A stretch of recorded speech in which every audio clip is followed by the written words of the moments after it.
So this is where I met Commander X. He was sitting here, cowboy hat out, and he was reading. He had a thick sci-fi novel, and I just recently had published my first novel, so it seemed appropriate that I dropped $2 in there. And he looked up and he had this interesting face, craggy, and a definite story. So the gut reaction of the novelist is to engage and find out more. But little did I know that I was about to fall into the quicksand of hackers, of anonymous, and the beautiful randomness of life.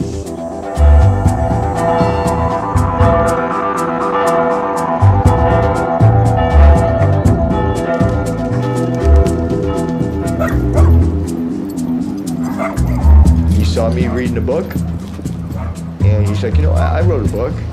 I was like, well, you got one of your books? I came and brought him a book, and he read it. I wanted fucking stories. Reality had become a bit too much right then, and it was fucking great. It's a great book. I didn't have an idea for 6 weeks who this guy was. He was just a friend on the street. But then he told me that he was a cyber warlord, one of the generals in Anonymous. Online hackers who identified as being part of Anonymous and other groups have carried out dozens of high-profile online operations. And that he was on the run from the FBI and had been for 6 years. Because I felt that the prosecution was political against myself, I chose to flee into exile, and I'm in Canada now. And there was an article that could corroborate all this, and it was in the New Yorker, and I should go home and read it. Yeah, I mean, he's polite about it. Okay, cool, yeah, take a look at it tonight. But I knew from the look in his eyes, you know, he wasn't buying that meat without inspecting it. I cross-referenced the name that was in the article, Christopher Mark Doyon, and up popped his mugshot from when he was arrested for trying to sell large quantities of LSD at a Grateful Dead gig in Indiana. And when his face popped up, I got goosebumps. It was a life-changing moment.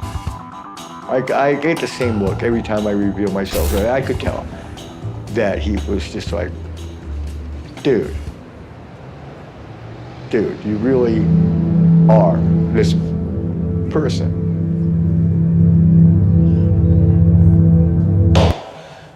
So let's bring us to today. Today? Today! Well, today they're making a fucking movie about my life.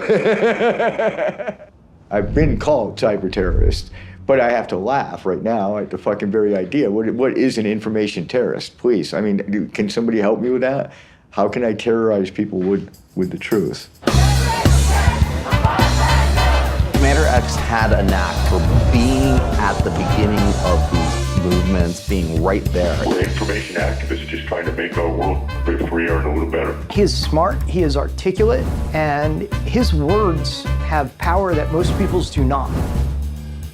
That's dangerous to the power elite. We fight bad guys and tyrants wherever we find them. He was very divisive. Some people loved him, some people hated him. He was a distraction at best, I think, of times. He would type in all caps, you know what I mean? Like, he was a guy who commanded attention. If there's anyone who did the most to take that edge between absurdity and awe-inspiring and just fucking ram it over to the fucking absurdity part, it was Commander X. Look, this is a war. I mean, straight up, this is a war. I think there's like an entertainer in him. I mean, he likes to tell stories. He likes to kind of take you into a whole world, and sometimes you don't know how much of that is exaggeration. You have to put a person behind the mask. People want stories. So Commander X did make a good story.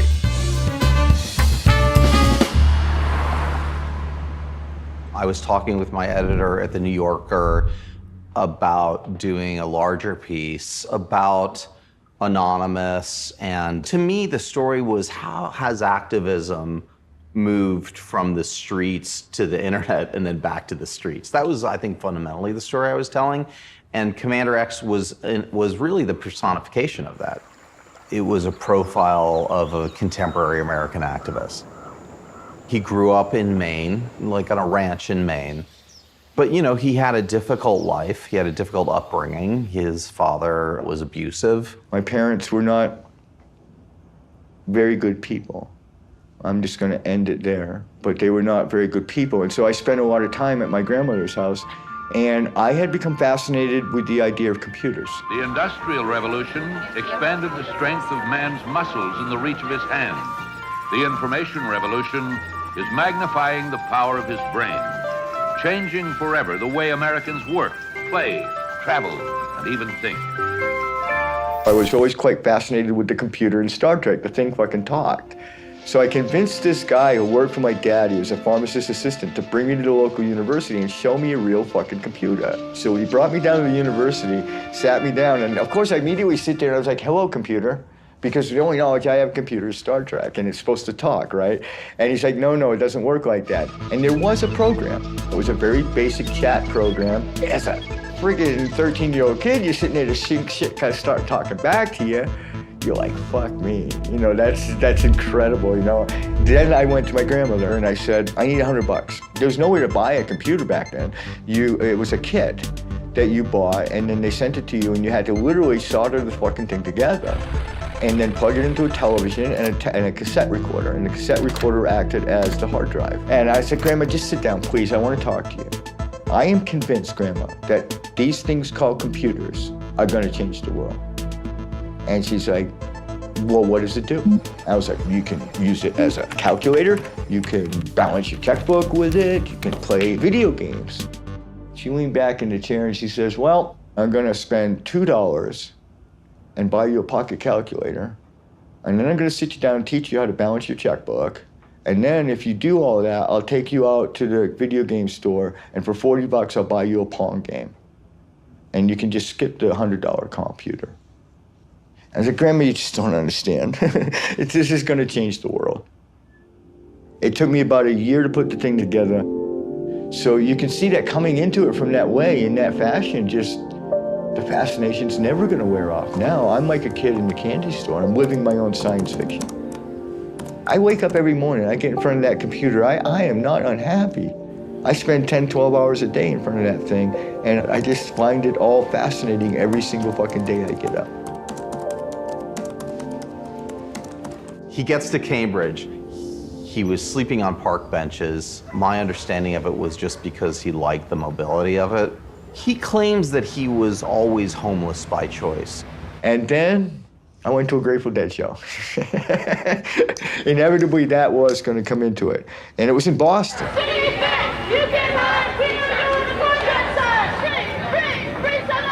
And I ran across an anti-apartheid protest. I stopped. I hung out with people. I smoked some pot. I was given flyers and shit. You know, you make friends with people that got a flyer in their hand, you're gonna read it. I was so angry that there could be a system of government in our century, in my lifetime, that you had to go into a police station and put your hand up to a color chart, and based on how dark or light you were, that's how many rights you got. That is fucking ridiculous. And then they're like, yeah, well, you know, thanks for hanging out with us, and, you know, we're doing this thing fucking tomorrow. They got me really good with the whole hanging out with me and smoking some weed thing, because, you know, being a solitude kind of kid, anybody that made me feel like I was their pal, you know, they got the time of day. And, you know, of course I had to do other things. I went to a lot of rock shows back then. I had to make a living, and I did that at rock shows. Not only am I not ashamed, but I'm somewhat proud of the fact that we sold really good LSD. We would go out and do a U.S. tour with the dad, and we would raise shit tons of money. And it just gelled more is all it did. I went to more dead shows. I made more money. I went to more protests. Some dude with fucking cakey ass dreads, literally down to his knees, would sidle up to me and give me maybe a little piece of paper folded up like this in the passing crowd. And it would be the next ELF action, or the next ALF action, or the next protest against anti-apartheid. That's definitely the whole texture of the cloth, and it just gets woven tighter and tighter as I become more and more sucked into this idea of just permanent resistance to all this fucked up shit. The things like the Animal Liberation Front, the Earth Liberation Front, I did my tours of duty in both of those. And then eventually our little silly little hacker group that we called the People's Liberation Front, The PLF, we were more of like a little militia. We adopted these titles called Commander, and we'd all dress in camo when we went to protest and shit. And one day, my friend sat me down and said, look, we want to have a talk about something. A hacktivist group by the name of Anonymous had hacked the forums of the Epilepsy Foundation of America. And they had placed on the forum on the front page a animated GIF. These GIFs, these animated GIFs, they strobed very brightly, they strobed very fast. They could take an epileptic and cause them to have a seizure just from looking at it. 4 people went to the hospital across the country. And these people were literally harmed by hackers thousands of miles away, physically wounded. It sounds so funny on one level. I get the lulls, I get why they did it. They're still fucking dickheads. If you're out there today watching this movie, you're a piece of shit. He was a deadhead. Here's a guy who would like anti-apartheid protesters. He got busted supposedly for selling 300 hits of acid at dead shows. I mean, this is what he's coming out of. So this idea that these punks were trying to hurt people was upsetting. So he didn't have a great opinion of this Anonymous, whatever it was. We can't let that fucking pass. These people need to either be brought to justice or at the very least fucking monitored to see what else they're gonna fucking do. So I was tasked with literally infiltrating Anonymous. I was to go in the IRCs, spend as much time as I could, make as much contacts, not to get these people busted. This was not some sort of law enforcement thing. I just want to know what these fucking people are up to, you know? So that's how I get into Anonymous.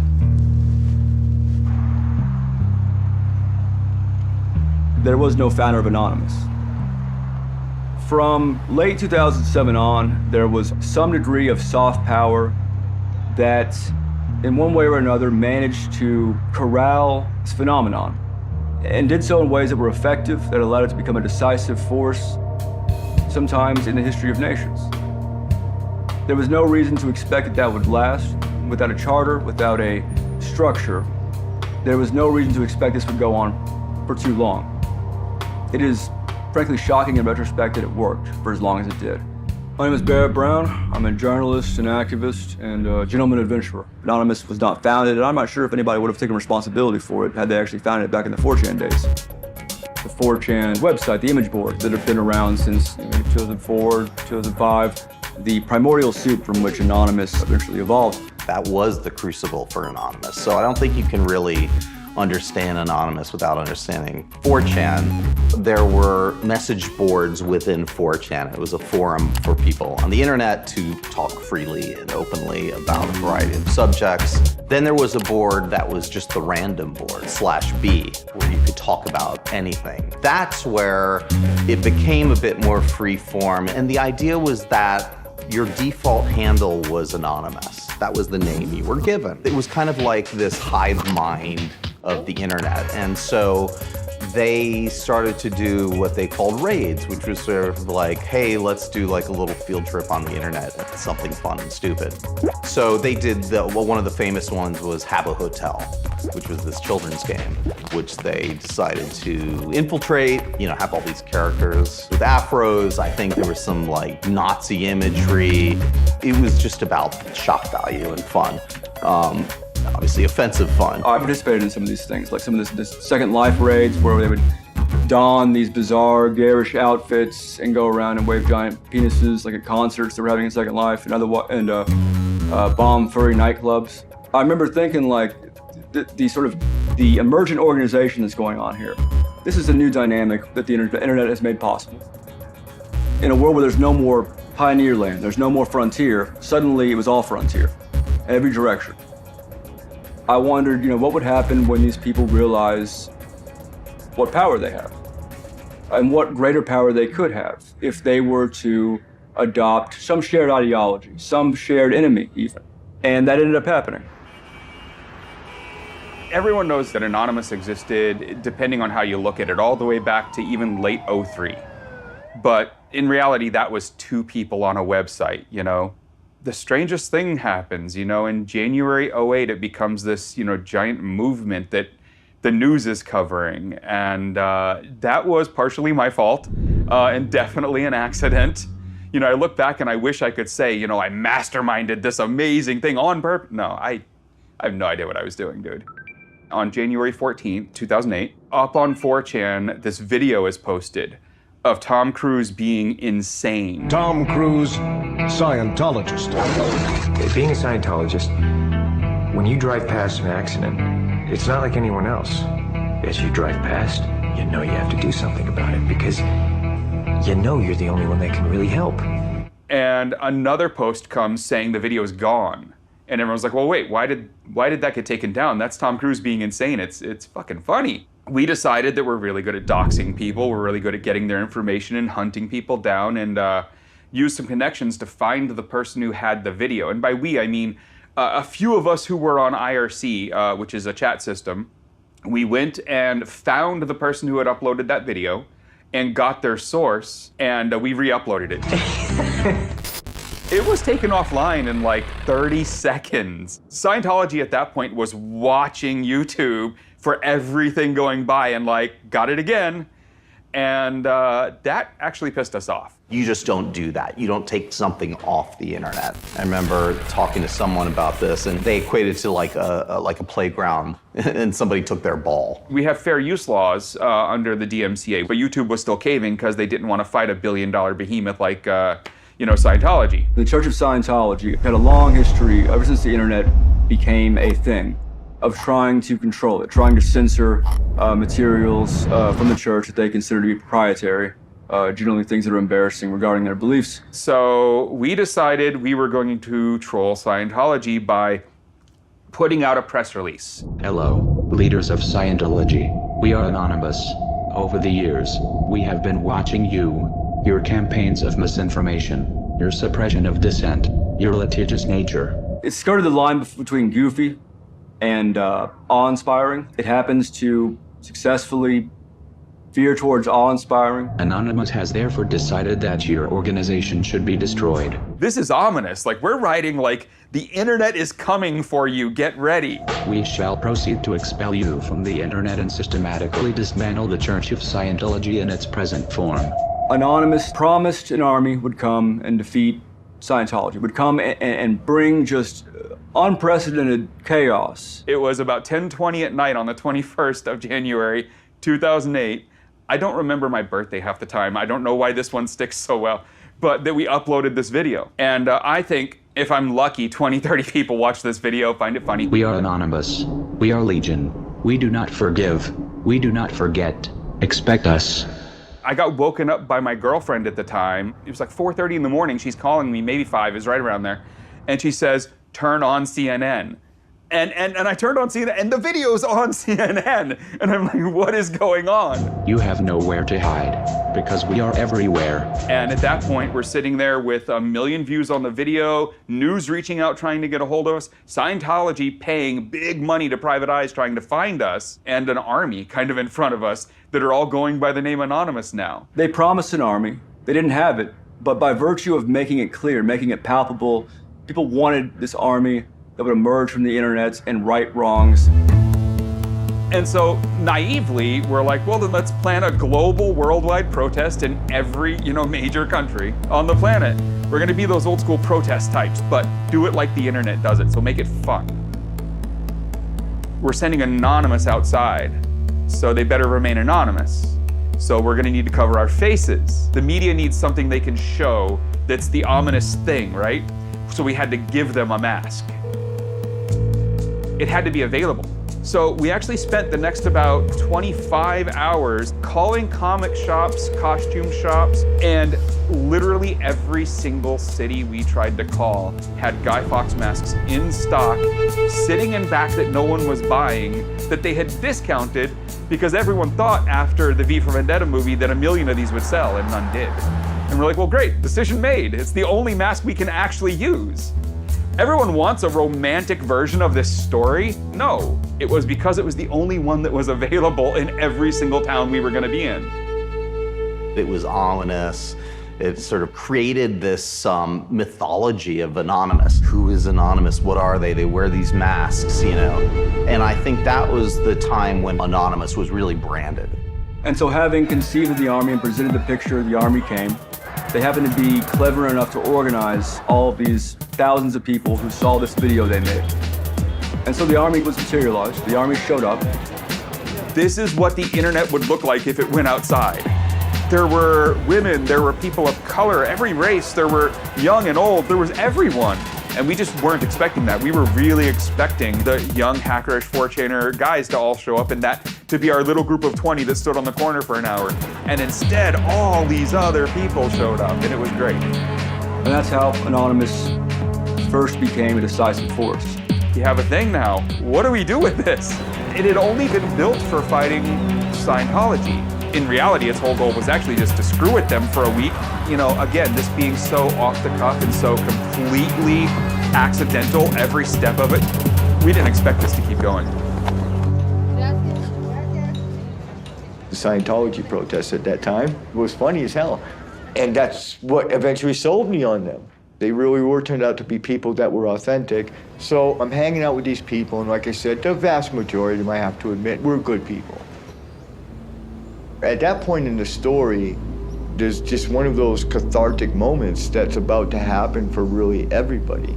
And that was the release of the Collateral Murder video.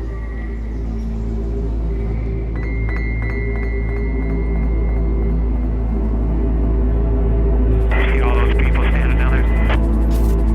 Fucking break. Hotel 26 is granting order 20 to individuals with weapons.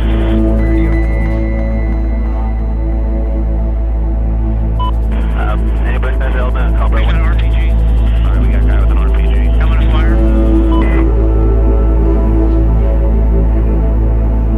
Light them all up. Come on, fire. They're right in. Within weeks of the release of that was an immediate thunderstorm of persecution fired off at WikiLeaks. WikiLeaks picked a fight with the U.S. Now the U.S. is fighting back in more ways than one. American lawmakers want to see founder Julian Assange. They want to see him tried under the Espionage Act. And the WikiLeaks website has its own trouble. This is a new news here. PayPal has announced it has suspended WikiLeaks' account, costing it a vital source of funding. MasterCard, Visa, and PayPal agreed to a behind-the-scenes U.S. embargo against WikiLeaks, whereby they all simultaneously, more or less, said, oh, we're not going to process donations to WikiLeaks anymore. Immediately, there is this fucking visceral rage because websites like the KKK or the Westboro Baptist Church have PayPal donation links on their fucking sites. But then, what? A publishing company like WikiLeaks just trying to get enough money to pay for their servers? And no? Are you kidding me? And so Anonymous just leapt that day, the day the donation portals came down. Anonymous said, we're coming for you. Supporters of the website WikiLeaks launching a sweeping cyber war this week. That's right. It's being called Operation Payback or also Operation Avenge Assange. And it's basically a loose affiliation of hackers that call themselves anonymous. This time they're turning attention to what they consider to be the enemies of WikiLeaks. Visa, MasterCards are the big hits they've had so far. This man calls himself Commander X and says he's part of Anonymous. The power of Anonymous is that we have the ability to affect change on the internet. Their method of choice, a denial of service attack, where hackers overwhelm websites with a huge volume of requests for information, crashing the site, says Commander X, for a cause. That process is the equivalent of a virtual sit-in. I can best sum up my philosophy with the quote that I'm so famous for and is, I admit, very fucking funny. You only need two things in this world to be a world-class hacker: a computer and a cool pair of sunglasses. And the computer's optional. You have a site online, all of a sudden we snap our fingers and that site is gone. Anybody can do it. You don't have to be a hacker to take down a website. You know, you can download a program and figure it out in an afternoon. These are all various DDoS weapons. This would be the equivalent of a rifle. And so now our target has been loaded, and as we say in Anonymous, poo, poo, poo. And hopefully hundreds, if maybe thousands of people would download this same software and all of us fire. So it's really about multiplication. This is a weapon that's designed to be used by an army And we just kept going. It was an incredible time because that entire 10 days, you don't even sleep. You have, in essence, Julian Assange, who has become a cyber messiah, and hundreds of followers who are waking up zombie computers, their soldiers, and attacking companies like Visa, MasterCard. And this is the first time you really begin to hear during those 10 days, the FBI rhetoric was just over the top. You know, these are cyber terrorists. We're gonna shut them down. And of course, we're all like, yeah, fuck you. Yeah, so what? It's protest, motherfuckers, get used to it. In the midst of that, I've been living in Santa Cruz, and I had a cabin up in the mountains, but I used to stay, and when I was in Santa Cruz, I didn't pay for a hotel. There's places to sleep outdoors.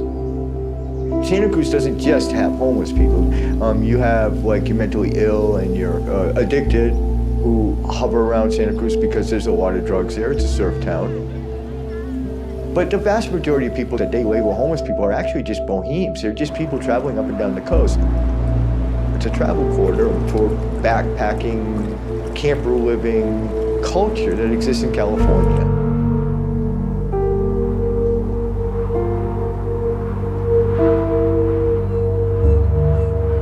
You will not make it illegal for a man to fall asleep on the fucking grass and give him a ticket and even put him in fucking jail. And when that doesn't pass muster in court, you make a law against people covering up with a blanket at night when they're asleep.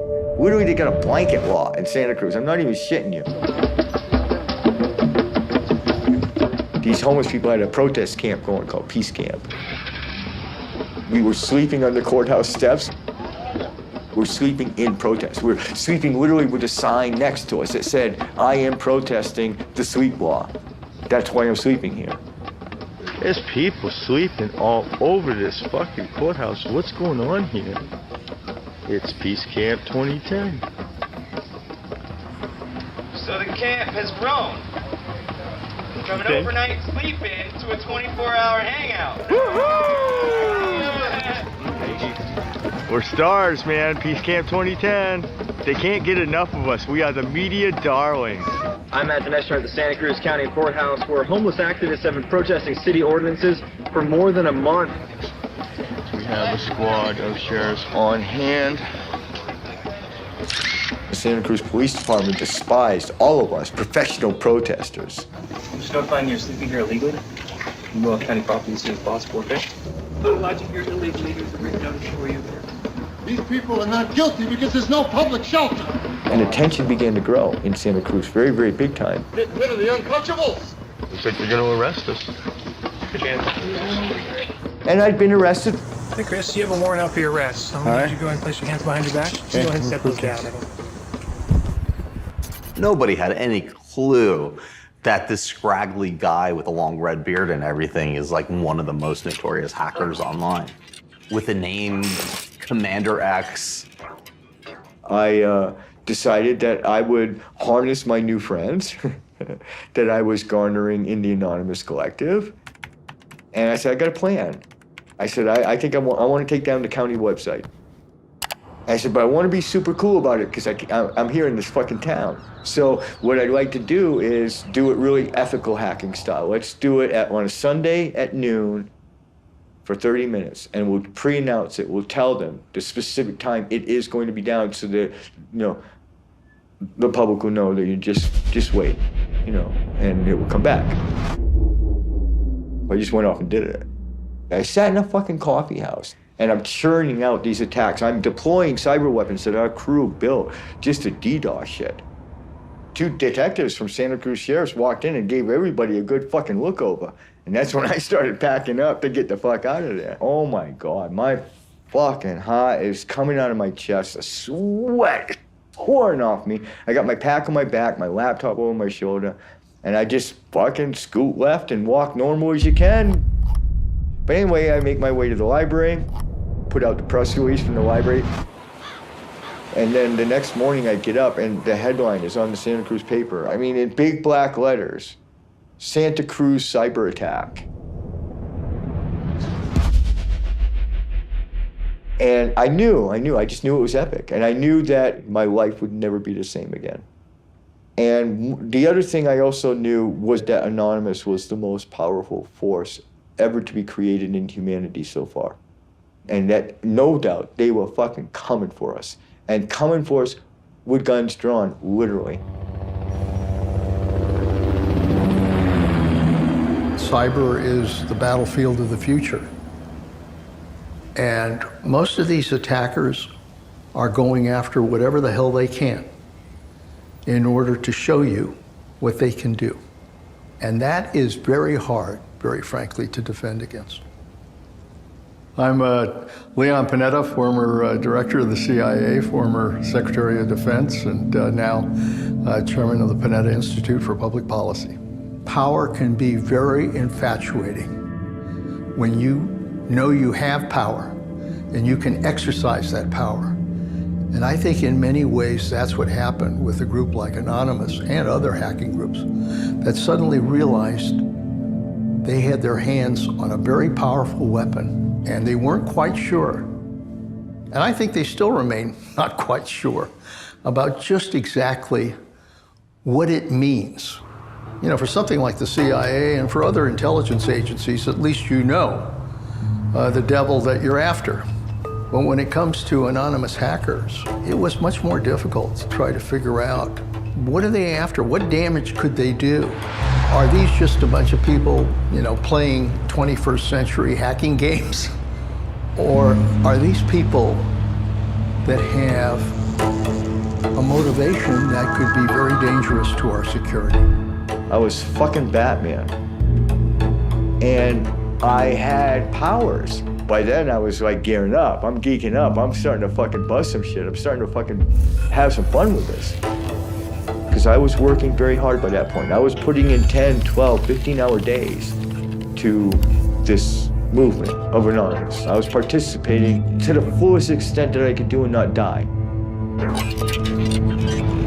Commander X is who he is, and we all know, we've all seen his version of reality, but he didn't come into my orbit until people started talking to me about the fact that X said he talked to you on IRC, and I'm like, who? He just kind of showed up as a guy who was putting up websites under the Anon name, and you'd look at it and the website looked like it was built in 1993, like one of the first drafts of a website ever, that a guy who was openly telling us he was homeless was building. So like, you didn't want to just outright say, what the fuck guy? You wanted to say, okay, guy's trying with very limited resources. He would be, he was doing his thing, and obviously he was doing DDoSing, he was hitting targets, I didn't think he was doing too much harm, and I was always kind to him because, surprisingly enough, I am actually innately a kind person by default.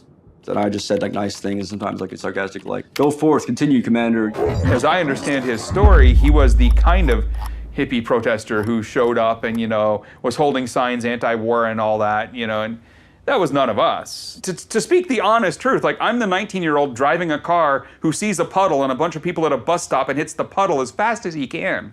That's me at 19. I'm not the good guy. So from the very beginning, there was definitely a clash of just personalities because he came at it from a completely different way. We sort of were thrust into being activists very accidentally, and that was just who he thought he was. I did not have all access at that point to Anonymous. I was, definitely very strong and very powerful person and had to respect even of people like Barrett Brown and Greg Housh and stuff like that. And I remember clearly going to Barrett Brown and asking him, what do you think we should do next? I think he responded with just one word, keep an eye on the Middle East. Commander X and I did not sit there and plan the advent of Op Tunisia and the Tunisian Revolution. The Tunisian Revolution began when a fruit vendor in Tunis, the capital, set himself on fire in protest of the local corrupt police having taken away his assets for failure to pay a bribe. That is what sparked the initial conflagration. That's what started the street uprisings, the rage. It provided an enzyme, or a catalyst, rather. I'm not good with chemistry or much else. It provided a catalyst, a center of attention for those in the country who were aware of it to rally around. Tunisia is one of those interesting ones where they invited us in. We didn't even come and talk to them. They came and talked to us, At first, we all didn't think we could help. I mean, honestly, strange enough, Commander X was the first one on that channel saying, no, we can absolutely do this. And we all thought he was fucking insane. I mean, like, who the hell are we? This is a dictator of an African nation. Some Tunisian hackers came to us in Anonymous, and in fact, they were more or less handed off to me because nobody knew quite what to do with them. But they claimed to have some rather extraordinary access, but needed some assistance. It's a small country with a small infrastructure, and we have the usernames and passwords to everything. You name it. The water supply, like the radio stations, the servers that the president's email is on. You don't have to hack anything. We just have the passwords. Here you go.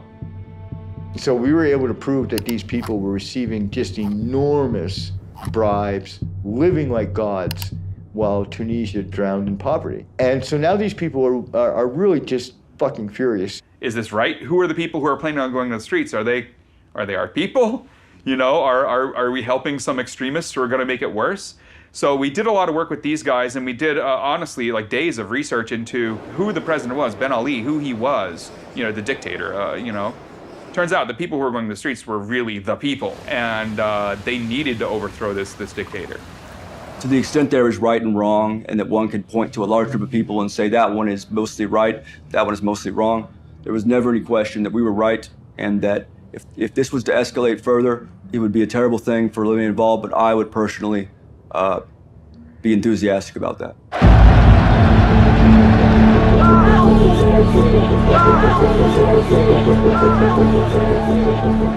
I mean, you look at it and you think, what could hackers do? But you'd be surprised at how important it is to keep communication from city to city. We built this list of all the technologies they would block, and we kind of estimated what order they would try and block them in. Like, easiest, they're gonna just get Twitter and Facebook turned off in the country, right? So we put proxies up and fed them to all the people in the major cities as soon as these start working, access them this way. Can we get activated satellite phones to some of the people in these towns? Yes, we can. It keeps going from there to like 7 layers of communication. So when the internet goes down, then when the cell phones go down, we can keep handing them a new way to keep in contact. This is all unraveling in hours and days. It's breakneck speed. I fought, as we talked about earlier in the apartheid movement, for 10 fucking years. It took 10 days to run the dictator out of Tunisia. After Tunisia, we're starting to help the Egyptians with the same tools, because now we've kind of got a toolkit. We're really beginning to define skill sets that specifically apply to these street revolutions. One of the things we had done there was we knew the internet was going to get cut pretty easily. So our preparedness for that was we had gotten dial-up ISPs, old school 90s level modems mailed into Egypt. So if the internet got completely cut but the phones were still working, they could dial into the internet. We turned the internet back on in Egypt 3 times. So the Egyptians were using the internet to organize what would become the Arab Spring. Oh my God, we are having geopolitical impact. We're saying who's gonna fucking rule in this world and who isn't. None of these were our protests when you look at any of the stuff we did during the Arab Spring. None of them were our ideas. This is a revolution for the sincere people of this country. They're the ones that want to make the change.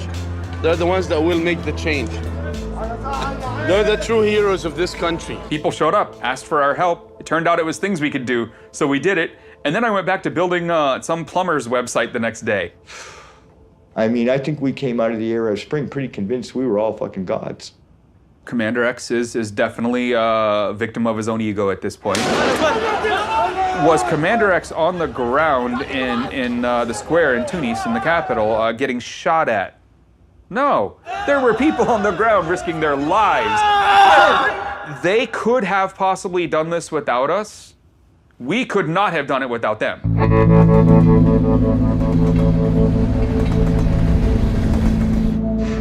By the time the Tunisian Revolution was over, by the time Egypt had started, the FBI raided 40 US households on a single day in late January 2011 over these DDoS attacks that slowed down MasterCard's corporate website and visas and PayPals for a couple seconds.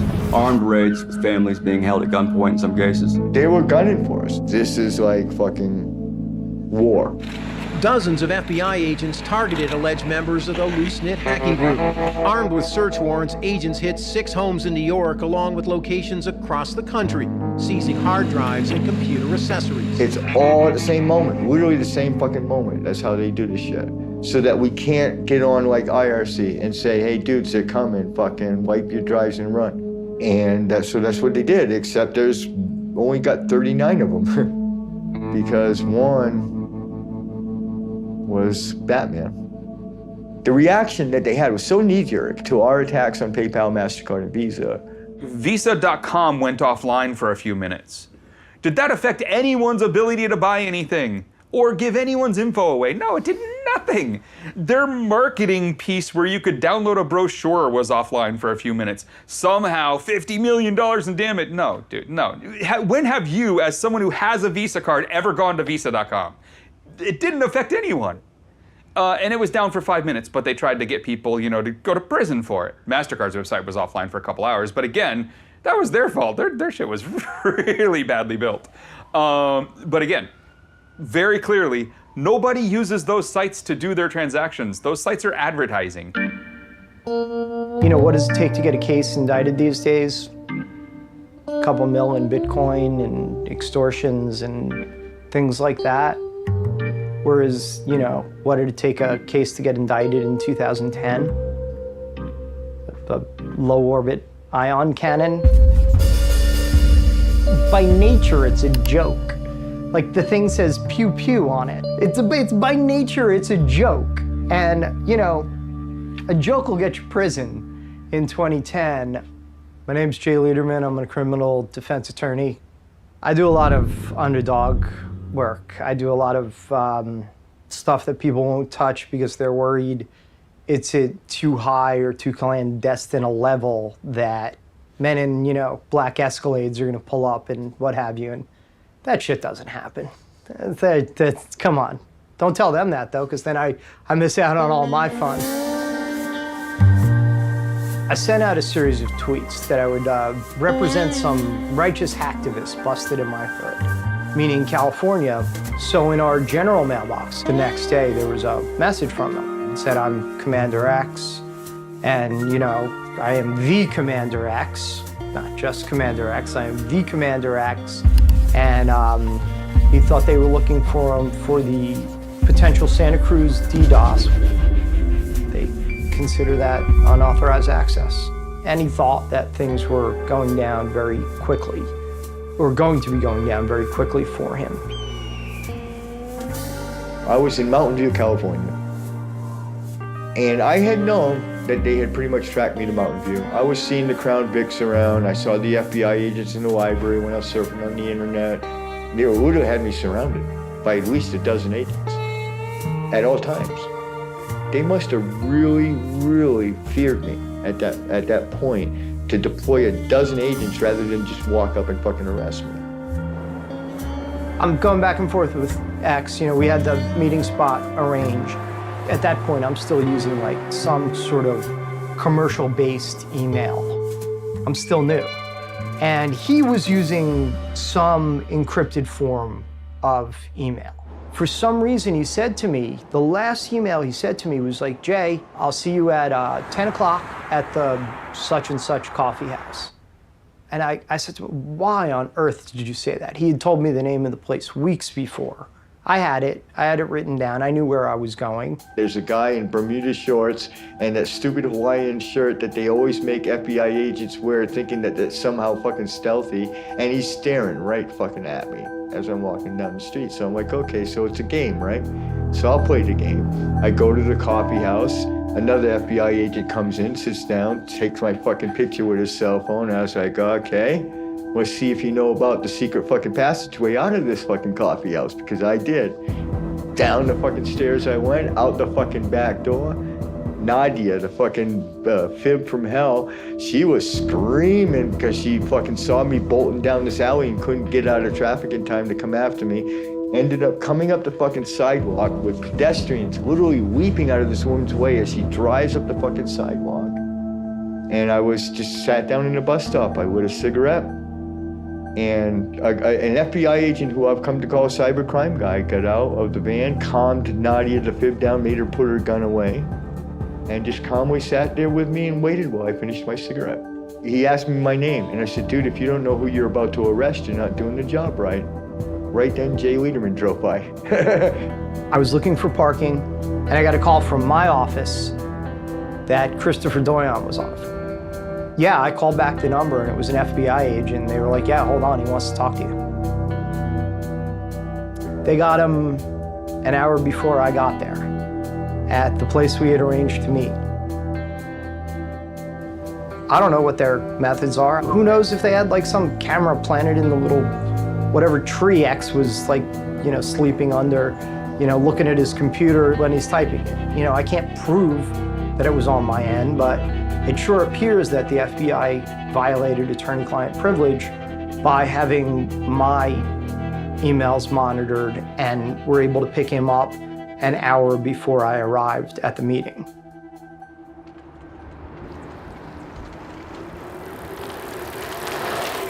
At that point, I went through a couple of days of court hearings to determine exactly what the fuck they were gonna do with me.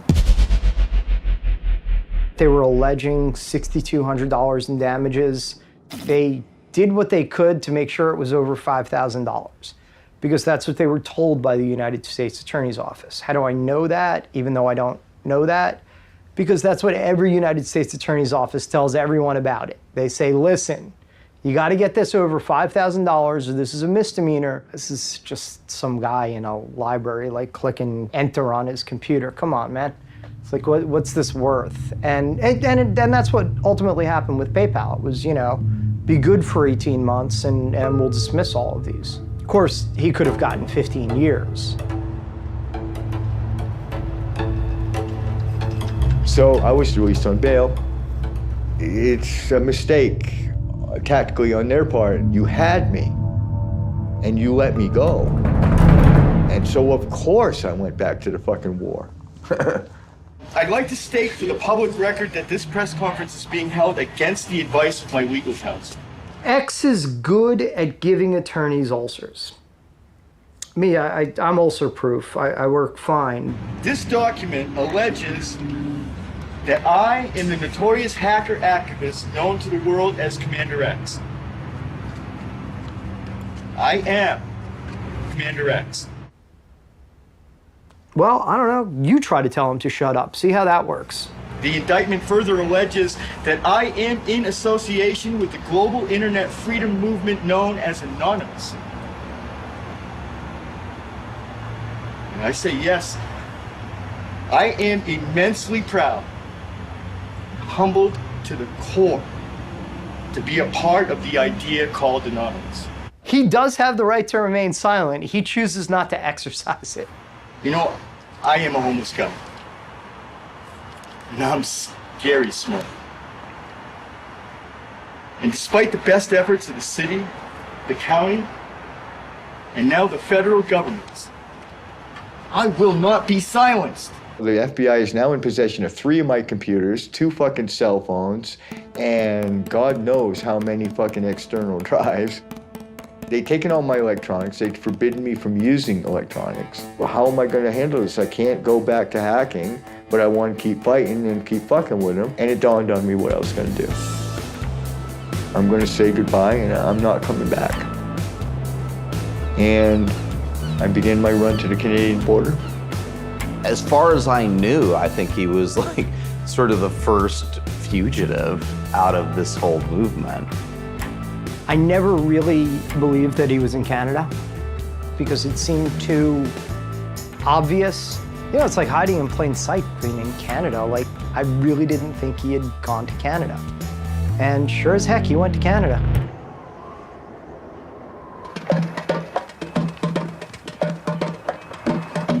If you want to call me a terrorist, I've got no problem with that.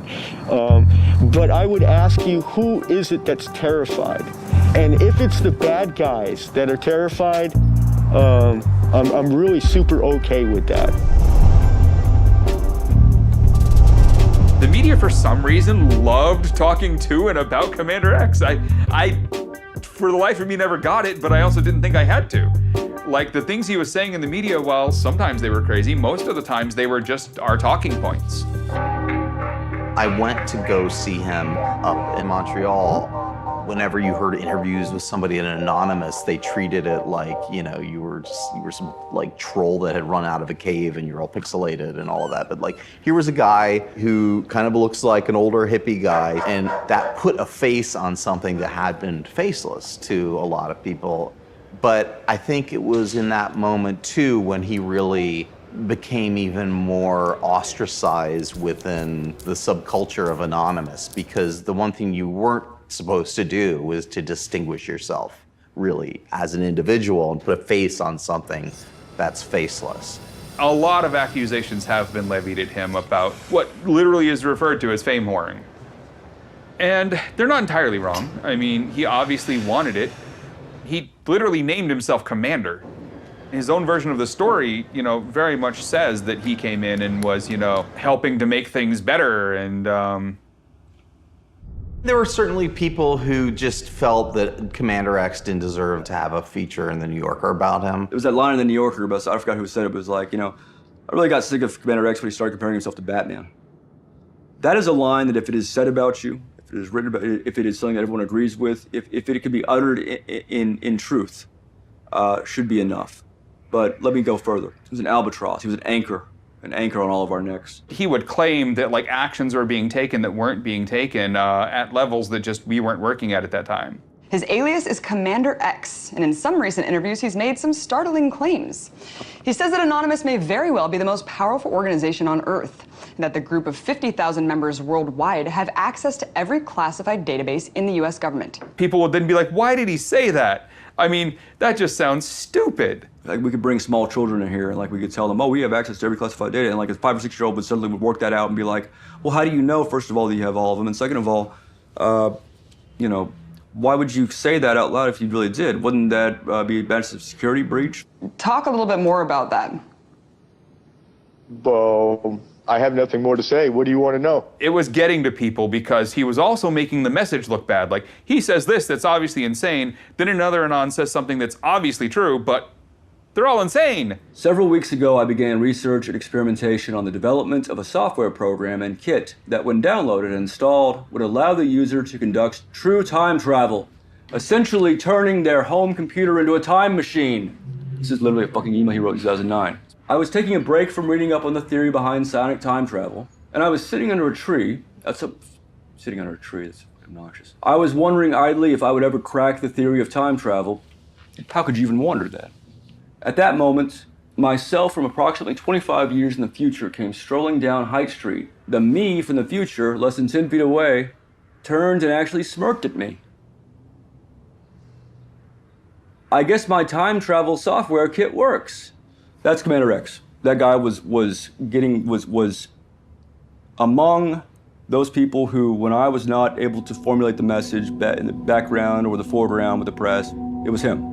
And it was increasingly him. And then when I went to prison, it was very much him.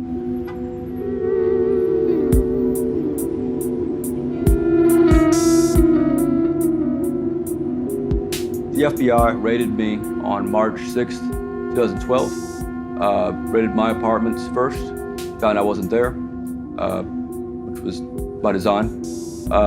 Then raided my mom's house and took my electronics, computers, phones, files, just like they had taken files and papers from my place. And then 6 months later, after I had learned, I'd been told by the prosecutor that they were going to be charging my mom as well, which is a very common practice among the FBI, charging someone's female loved ones to get them to cooperate. And knowing myself that I would never cooperate with the FBI, I made several videos laying all this out. Hi, I'm Bear Brown again. This is part 3 of a 3-part series on why I'm angry with the FBI. Sorry, I've got a case of the giggles. My mom has not been involved in any of this at all. Did not know about the tip I received the previous day. Didn't know I was over there. I come over there a lot. Didn't know why I brought, the laptops over. didn't notice, didn't pay attention. I also threatened to shoot anybody or more FBI agents came to my house. They know that I'm armed, that I come from a military family, that I was taught to shoot by a Vietnam vet and by my father, a master hunter, and I will shoot all of them and kill them. It was pretty obvious I was going to be dead before I was 40 or so. So I wouldn't mind going out with 2 FBI sidearms like a fucking Egyptian pharaoh. And so I was ready. It's like super passionate about this argument.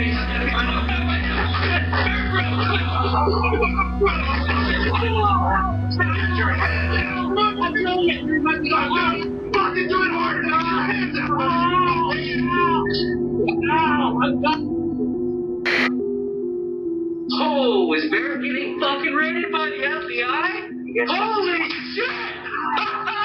A few months later, I was charged, this time with 11 counts of aggravated identity theft.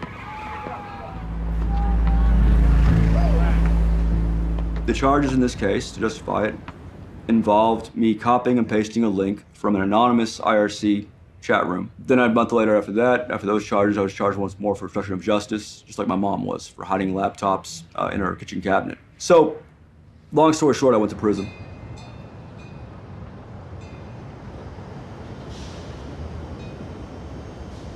If America's supposed to be the bastion of liberty around the world, how do I even end up here in Mexico? How does shit like this even happen? The Computer Fraud and Abuse Act is one of the worst punished statutes out there, in that the amount of time you can get in relation to the harm caused is astounding. Yeah, okay, I'm a criminal. What I face now is 12 years in prison. This is hanging over his head, as does an absconding charge now. So now on top of the 12 is added another 7. So we're now talking about 19 years, and I, in prison, do not have that long to live. So it's a life sentence. And for me, that's the line in the sand.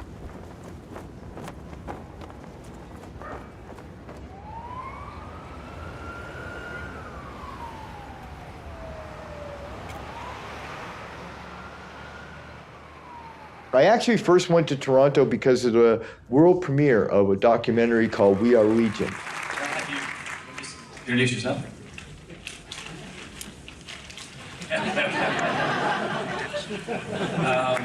All right. I first met X at an Occupy protest in Oakland at the height of the Occupy movement, and at that point he was homeless. He was, he's clearly living on the streets. He was attracted to the movement because of its activist potential. I have stood upon the mountaintop known as Anonymous and looked down on a world inflamed with revolution. I saw him again when he was homeless in Toronto, and he was, Toronto is not an easy place to be homeless. And, he wasn't doing well. He wasn't doing well. No country should be allowed to stifle dissent to the point where people are committing suicide and people are fleeing their own country, never to return. I mean, think about the decision I made. I'm never going home. Something about the city made me feel like it would be a very awesome place for me to take a bit of a break and maybe blend in. I'll settle here. Seems all right. And so I met Ian Thornton when he was just walking down the street. As a recently turned storyteller, this was gold dust. I mean, there was no master plan to do anything with it, but viscerally, this is the sort of thing that a storyteller dreams of. Truth being weirder than fiction, this had to be investigated. Almost every person who I've ever revealed myself to while I was on the run all said the same thing. Why did you tell me? Why would you do something that stupid? And Ian, too, asked me, why would you do that? And it's simply because I needed the help. So this, for several years, was the bedroom of Commander X. And quite uncannily, someone has been using it as a bedroom. He slept with his laptop underneath his head. He would wrap it in bubble wrap, particularly during the winter, make it watertight. And then if he were disturbed during the night, at least his laptop was under his head. And he'd get up every morning, he'd go to the coffee shop, and that's where he'd start his electronic warfare and mischief and intrigue. He helped me write the books because I didn't have an agent. I didn't have a lawyer. I didn't have a publisher. You know, he gave me safe houses whenever I needed them, hotel rooms, Airbnbs. He had a cottage out by the lake. He knew what my goals were, which was to find asylum. We went through some incredible experiences where we really thought I was going to Iceland for a minute. And then it didn't pan out. We thought for a moment, quite seriously, I might be going to Russia. And that didn't pan out. Thank you. Thank you very much, everybody. And then Trump got elected. Sorry to keep you waiting. Complicated business. Donald Trump had already made himself a rabid enemy of the Mexican people and the Mexican government. We will build a great wall along the southern border. And Mexico will pay for the wall. You can use my walls. We will never pay for that fucking wall. Trump had really ratcheted up the tension between the two countries. And when you're looking for asylum, this is what you're looking for. It's a political hack.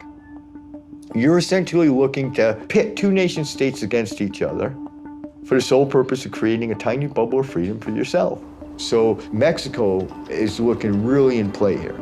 The big problem, of course, is geography, right?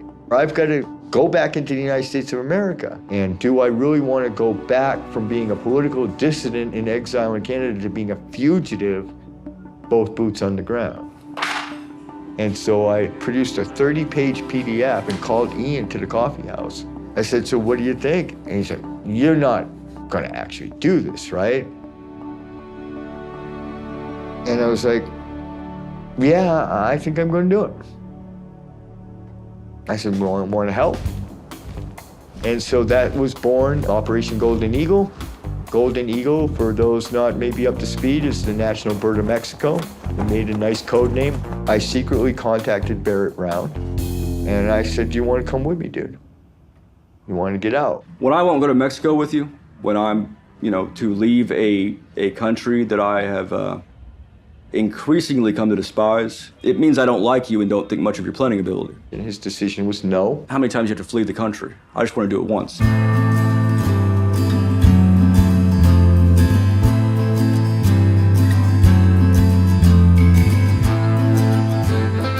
Anonymous Operation Golden Eagle is by far the weirdest human endeavor, probably in human history so far. It was the most elaborate, thoughtful, anonymous operation that I have ever been a part of. 100 kilometers to Altoona begins now.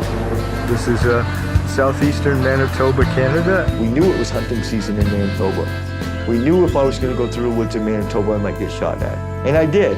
One has to fucking wonder how a hacker from Cambridge ends up in a place like this. And out of Altoona, I will break back into my own country. And guess what? This is our first camp in the United States of America. Because that, folks, that's North Dakota. I'm now, by my own choice, a full-on fugitive. Wanted dead or alive. How do you like them apples?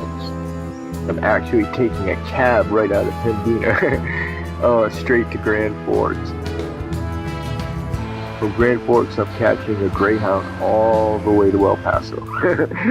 All the way to what we call in this operation the exit node, which is El Paso. El Paso is the city that I'll stage my exit out of America. If something's gonna go wrong, it's gonna go wrong on these 15 kilometers where some cop jacks me up way the fuck out here because I can't explain what the fuck I'm doing out here. Bullet casings. People are out here shooting.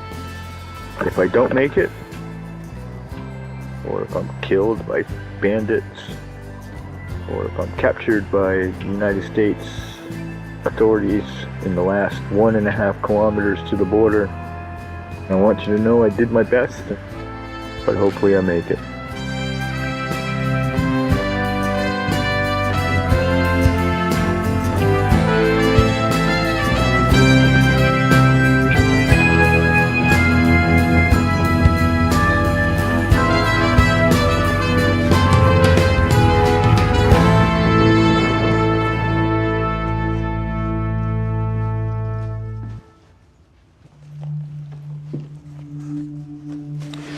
I have no idea. I have very little idea what's in here. I had this laptop when he switched for a newer one, a more lightweight one for his trip. He wanted to be far more streamlined, and this was the stuff that he left. Oh, geez, look at this. This is World War I stuff.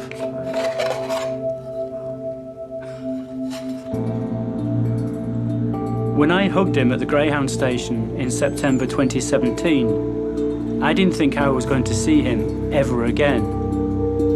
But I will be surprising him in Mexico City on Guy Fawkes Day.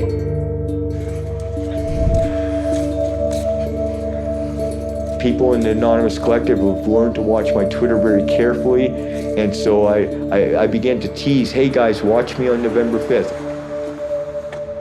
Because I didn't want to just announce I'm going to be at the monument ahead of time. I'm going to do something really cool, guys, keep an eye out. I have hundreds and hundreds of journalists who follow my Twitter account just for that reason. Well, we're on our way to the Million Mask March in Mexico City, just to remind the people in power that we're still here, we're still Legion, we're still everywhere, and we never forgive, we never forget. No beef! No beef! Since 2013, actually, we've been doing Million Mask Marches. It galvanizes everyone who thinks they associate with Anonymous all on one day. Go streets! Sort of celebrate how much we've grown over the last year, meet other Anons. And that's kind of cathartic. That's a pretty big thing for an Anon, because we don't get to meet each other very often. There's a lot going on here in Latin America. There's a lot of tension. There are people in the streets of Chile, Ecuador, Bolivia, Venezuela. They are marching against their government, and all of those protests in Latin America have at least the potential of overthrowing their government. So if the culture is generally speaking in a revolutionary mood, that's a really big sign that today could be good and even bigger than normal. I would not be at all even marginally surprised to see 2000 could be even bigger.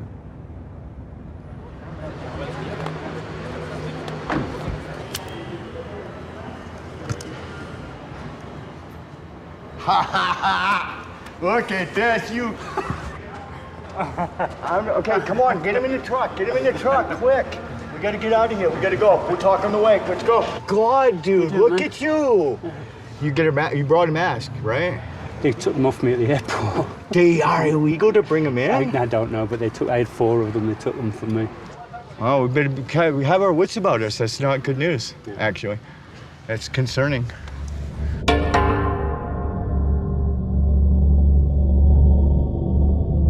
Dude, how do I keep ending up at all these icons of revolution? Like, I literally live like a block away with a rooftop view of the fort where the entire Mexican Revolution began. It's like a fucking shrine. And now, completely with no input of my own, here I am at the Monument de Revolución. I mean, come on, dude.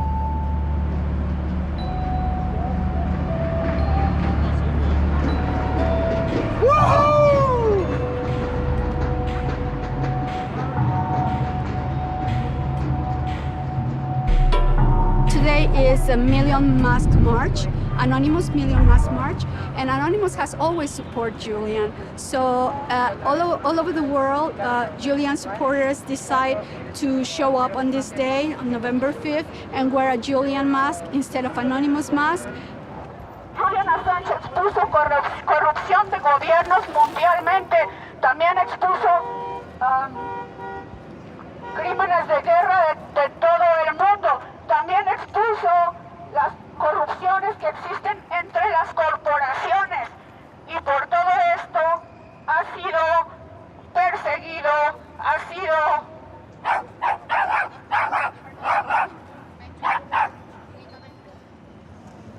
respeto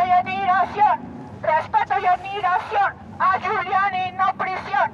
Respeto y admiración a Julian y no prisión.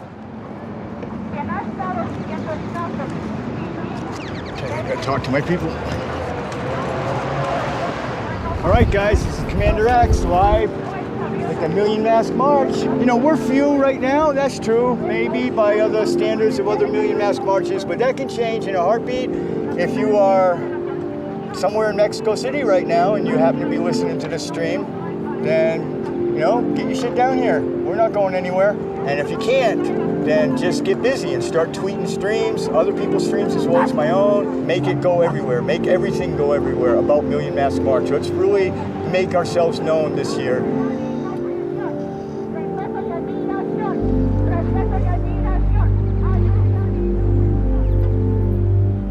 Your life is completely used to this. Mine wasn't. So when we started to live our adventure, I was doing stuff that was completely foreign to me and was scary. And the crescendo was when you cut your way into Mexico. You know, I started out with a great idea, and then it was sort of like flying at 100 miles an hour off a cliff in Juarez.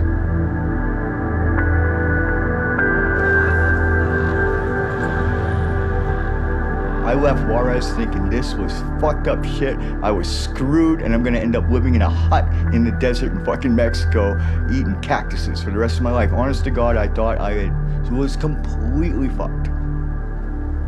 There was a point in time where I gave up hope and quit even trying, and that's when I went and got Xander. Hey, look at you. 3 months old. That was the moment when I was gonna just leave this mortal sphere, or mortal coil, as they say. This is Xander's first Christmas on planet Earth. Oh, look at the size of that fucking bone, buddy. I decided to give it one more fight with, like, literally the last bit of me left. It's a weird thing, and I mean, thank God it turned around, I guess, right? And I didn't cash out. I guess, really, you kind of got to thank my dog for that. I mean, really, how weird is it the world might end up getting saved by a fucking dog?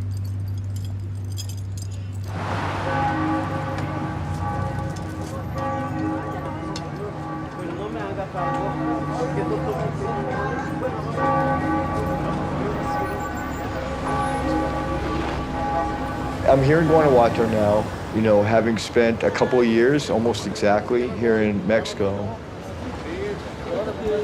You know, I've moved around a lot, I've met people, I've generally tried to build a network of friends to help me.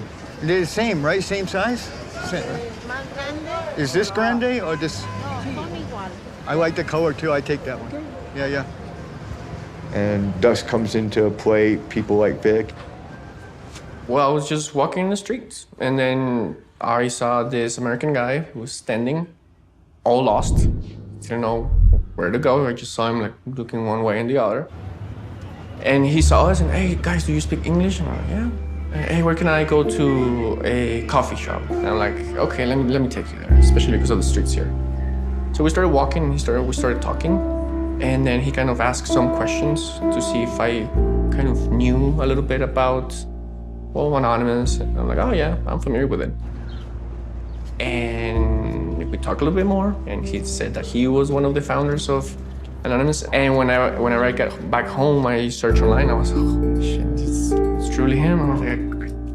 And I was like, damn, now I search him online. I mean, and I got all paranoid, right? So he sent me an email, and he was, oh, I slept in a dumpster. It's my birthday. Like, it was the worst birthday of my life. So, well, I was like, what am I gonna do? Maybe you can stay there for a couple of months until things get, I don't know, good again. I mean, he became a really good friend, especially because kind of nobody likes him. I like broken things.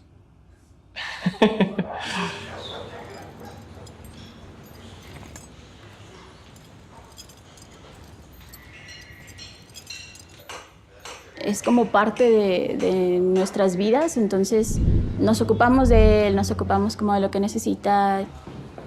Cuando se acerca contigo, te tiene una hora platicando con él y contándote sus historias y creo que necesita a veces alguien como que lo escuche y que se ocupe de él, entonces me gusta hacer como esa parte. Make sure they don't get fucked up. I'm broke and I needed to sell some books to make grocery money. There it is. Yes. Alrighty. Like a herd of fucking stampeding turtles. We're off. Most of my friends were not actually aware of any of this. I was just the eccentric American who lives in Guanajuato. Nobody knew anything about me, and so I felt that it was incumbent upon me to let them know that, hey, actually, I got the secret.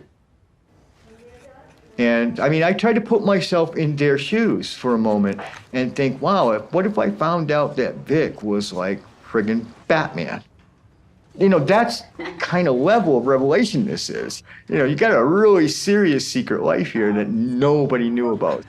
Creo que estuvo bien lo que hizo en algún momento, creo que fue algo importante y significativo para él y para otras personas, pero creo que ahora él tiene como que hacer otro tipo de cosas, ¿no? Ocuparse de él mismo, de su perro, de su vida, cosas que a lo mejor no tuvo tiempo de hacer después y ahorita podría, porque necesita. My goal is to confront the Mexican government, surrender to their authority, and make my case for asylum, because in this country, I have the right to do so. As an underground, as a dissident, I've lived amongst you. And I've had a very normal life. I mean, I've been so fucking happy here. And that normalcy is just a taste of what I hope that I can have if the government of Mexico will do the right thing. They will let me stay here in this country, in your country. And if fate will allow me to remain in this city, that's what I want to do for the rest of my life. Is Commander X on the run for a good reason? I honestly do not know if Commander X is on the run for any good reason. I don't know that he represents a serious threat to law enforcement now. I mean, if you were to take the top 1,000 or 2,000 biggest threats to our cybersecurity in the United States, my guess is Commander X isn't anywhere near that list. I've done several cases up in San Francisco, and the person who was, prosecuting his case initially is the head of the unit now. And it's been a couple years, but I mean, the last time I talked to him, he's like, say hey to Mr. Doyon, we'll see him at some point and we'll get ourselves reacquainted. I would have no doubt that he would be a prize trophy on some U.S. attorney's wall. There is so much that is inexcusable that what happens to all of us, starting with that incident with the 40 U.S. raids by the FBI, 40 homes raided by armed FBI agents over a incident that slowed down a corporate website for a few seconds. There are a lot of people, especially a lot of media, who have said that those arrests really led to an end of Anonymous and very much a slowdown of hacktivism. But what it more did was drive it a little more underground here in the U.S. and cause people to realize that they needed to actually, be anonymous a little better. I would remind any cognizant human being who considers himself a citizen of a democracy driven by informed consent, when someone like me is targeted or someone else, a whistleblower, is targeted, we are not the ultimate target. The public is the ultimate target. It wasn't to fuck with me. It was to prevent you from being able to act as a citizenry, which no one in this community, the intelligence community, the DOJ, FBI, no one considers you and your informed consents to be a proper thing. If you don't understand that that's a subject matter here, you are not a citizen. You're part of the problem. I've heard all the arguments, and I understand this is about freedom of information, et cetera. But the reality is that we're also dealing with something that could be very dangerous. For example, when the Russians, used cyber to come after our election systems in 2016, did they cross a line? because that was a bold attack. We don't know the answer to that. And at some point, I think we need to have that dialogue about what are some of the rules of the game here when it comes to cyber. Because if we just sit back and say to hell with it, we should let everybody do their own thing, at some point we're going to pay a hell of a price. Hopefully you guys can see the stream okay. I'll turn it back around for me.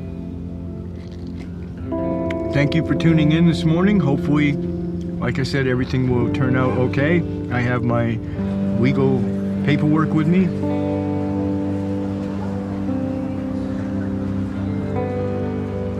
But here I am, cameras in tow and everything, requesting political asylum and emergency refugee status.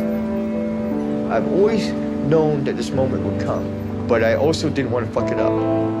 So I wanted to make sure that the moment was perfect, and I believe that we're in that moment now. You know, it's the end of a long fucking run, 10 fucking years, and not at all sure that I would ever make it to this moment. I bought these boots just for the journey. The day I left Toronto to come here to Mexico, I bought these boots. Those boots have traveled 10,000 kilometers. 10,000 kilometers.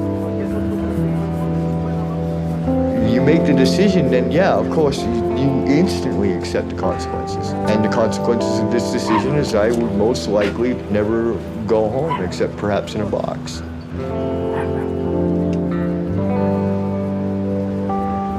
My goal originally was to keep fighting and not get caught. I'm still fighting and I'm not caught.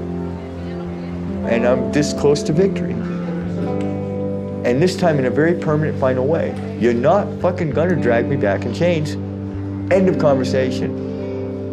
I'm gonna get fucking asylum. ¿Qué trámite va a ser? Va a ser, what trámite are you gonna do? What is the purpose of your visit?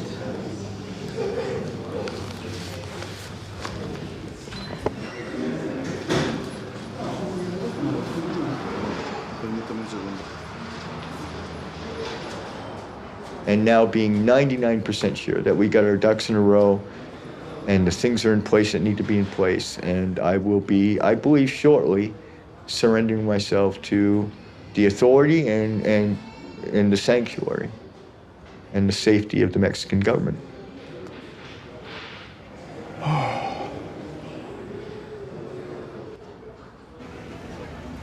I'm happy to report that today the government of Mexico did the right thing.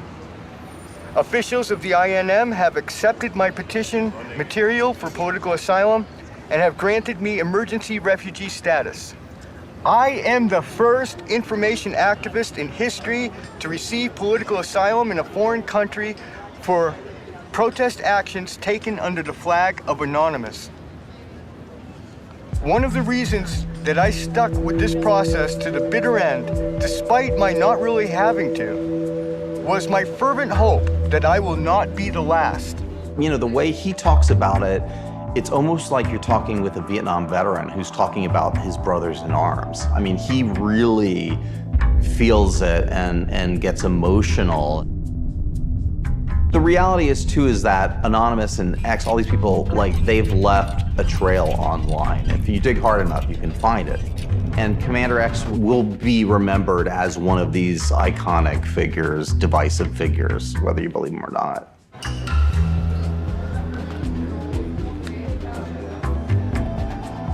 Yeah, well, now that he's almost Mexican, but not speaking Spanish, it's gonna be very hard for him. Hi, how are you? I'm fine, thank you. You? Oh, you have English, thank you. Oh, Yes, a little. Oh, you have more than I have Spanish.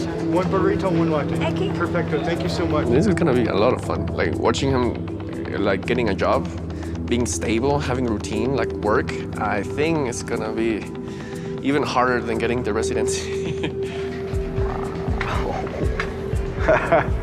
Yeah, look at this. Holy crap. I'm always sort of concerned for him and about him, but I sense there are better days ahead for him. He's now a bona fide, or he feels like a bona fide human being again.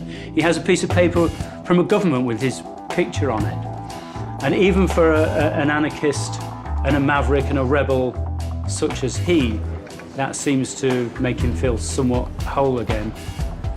As for him and his activism there, who knows? Vamos a saludar a mi amigo Pancho Villa. Que le vaya muy bonito. Hasta luego. I don't know, like his personality is kind of like a big fuck the system, a big I don't want to be part of this. So he's gonna find a way. He's always gonna find a way like to push the boundaries of the system, and I think that's cool. One last shot of this beautiful square here. It's a beautiful church. And this incredible historic square of San Miguel de Allende, the city where I won my freedom here in Mexico. Thank you guys. I'm gonna tune out now. Thank you guys for watching, and I'll see you all later tonight on Anonymous Fights Back. Look for that on Twitter. I'll be on. Expect me.